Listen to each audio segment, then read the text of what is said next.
দিন দিন যেন নিত্য প্রয়োজনীয় জিনিসের দাম বেড়েই চলেছে। সাধারণ মধ্যবিত্তদের সবকিছু যেন হাতের নাগালের বাইরে। সবজি তরকারি কিনতে গিয়ে অনেকের মাথায় হাত। এই পরিস্থিতিতে কি তৈরি করবেন ভেবে পাচ্ছেন না। আজ আমি সোমাশ্রী চলে এসেছি রোজকার রান্নাঘরের মতো আমার রান্নাঘরে একটা নতুন রেসিপি নিয়ে। আজ তৈরি করব কাঁচকলার ভর্তা। এই রান্নাটা হয়তো অনেকেই আপনারা খেয়েছেন। আজকে আমি যেটা তৈরি করব সেটা সম্পূর্ণ আমার মতো করে। যারা এইভাবে তৈরি করেছেন তারাও যেমন কমেন্ট করবেন, আর যারা করেনি তারা বানিয়ে আমাকে কমেন্ট করে জানাবেন।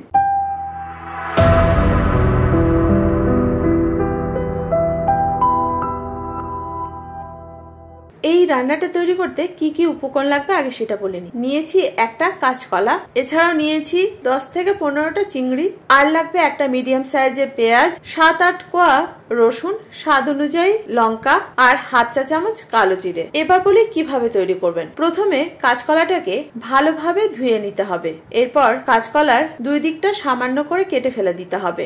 আমি যে কাঁচকলাটা ব্যবহার করেছি সেই কাঁচকলাটার কিছুটা কালো কালো অংশ আছে, তাই ছুরি দিয়ে সেটাকে ফেলে দিয়েছি। আমি পুরোপুরি খোসা ছাড়াইনি। এরপর এই কাঁচকলাটাকে খোসা শুদ্ধ ছোট ছোট টুকরো করে নিয়েছি। কাঁচকলা খোসা ফেলার দরকার পড়বে না। এখন এই টুকরোগুলোকে একটা পাত্রে দিয়ে এর মধ্যে দিয়ে দিতে হবে অল্প নুন, হলুদ গুঁড়ো আর সামান্য জল। এটা দেওয়ার ফলে কাঁচকলা থেকে কষটা বেরিয়ে যাবে। এই কাঁচকলাটাকে বেশ কিছুক্ষণ ভিজিয়ে রাখতে হবে। 5 থেকে 10 মিনিট ভেজানোর পরে দেখবেন কাঁচকলা থেকে বেশ কিছুটা কষ বেরিয়ে গেছে। এবার পেঁয়াজগুলোকে ছোট ছোট টুকরো করে নিতে হবে আর চিংড়ি মাছটাকে সামান্য নুন হলুদ দিয়ে মেখে রেখে দিতে হবে।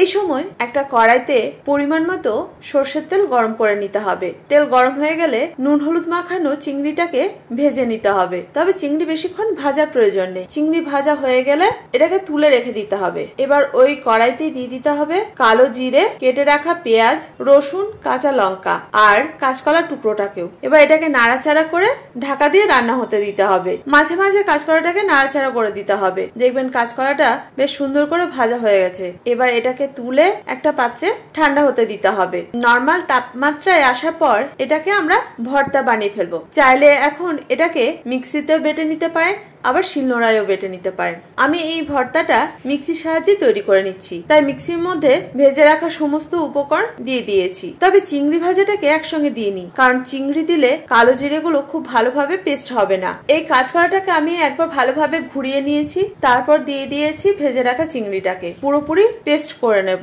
তবে চিংড়িটাকে যে খুব মিহি পেস্ট করতে হবে তার কোনো মানে নেই। চিংড়িটা একটু গোটা গোটা থাকলে খেতে টেস্টি হবে।